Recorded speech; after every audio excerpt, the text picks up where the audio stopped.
பயிற்சி பண்ண போகிறோம். ரிஷப ராசிக்கான பயிற்சி பார்த்தீங்கன்னா இதே கை தான். இப்போ வந்து கிராஸ் ஆர்ம்ஸ் ஃப்ரண்ட்ல பண்ணோம் இல்லையா, இது வந்து மேஷ ராசிக்கு. இப்போ ரிஷப ராசிக்கு பண்ண போகிறோம்.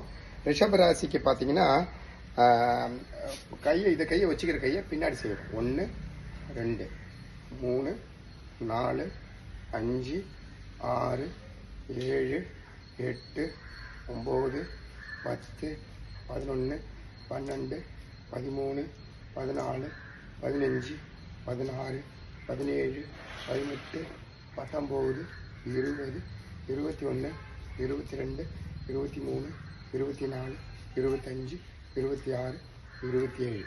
இது வந்து ரிஷப ராசிக்கு. இங்கே பிரீத் அவுட்டு, மூச்சை விடுங்க, மூச்சு எழுங்க, மூச்சை விடுங்க, மூச்சு எழுங்க, மூச்சை விடுங்க, மூச்சு எழுங்க, மூச்சை விடுங்க, மூச்சு எழுங்க, மூச்சை விடுங்க, மூச்சு எழுங்க.